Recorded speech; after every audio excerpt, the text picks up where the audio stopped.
They are both known as the door of Europe.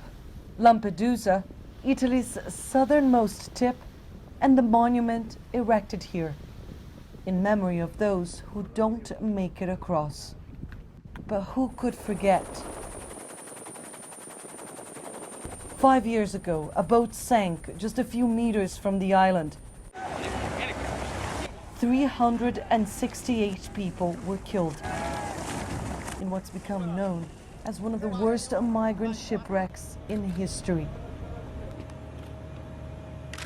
The images of hundreds of coffins lined up at the local airport are still etched on people's memories, including that of Grazia Miglesini, who was out at sea the night the migrants drowned. The 3rd of October is still one of the biggest tragedies ever in the Mediterranean. That night, in order to rescue 3 people, we had to let 3 others die. And we will forever remember the night when all these children died, right in front of our eyes. For years, Lampedusa has witnessed the arrival of hundreds of thousands of people crossing the Mediterranean Sea in search of a better life in Europe. Over 2,500 migrants reached the island since the start of this year. This group from Eritrea arrived 2 weeks ago. They say they won't be here long. It's good. But at any time you have to go to other place. Lampedusa isn't a destination for those fleeing war or poverty. It's a transit point. But for those who live here, immigration has had a permanent impact on them and on their votes. Emanuele Bilardello agreed to take us on a tour of the island to show just how the influx of people from the Middle East and Africa affected the landscape. Our first stop, the Migrant Center, a detention facility built with EU money. This is all about money. But what money? It's the government.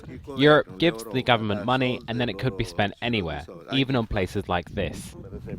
Disillusioned, Emanuele opted away from traditional political parties who, in his view, failed both him and the migrants and refugees who come through here. I voted for the League because Salvini says we need to send them back. The other politicians let them come. They arrive in Italy where there are no jobs. Those who come from Africa, okay, it's fair to help them. But we must provide them with documents because they have nothing. I hope the League will work. I think it will do something.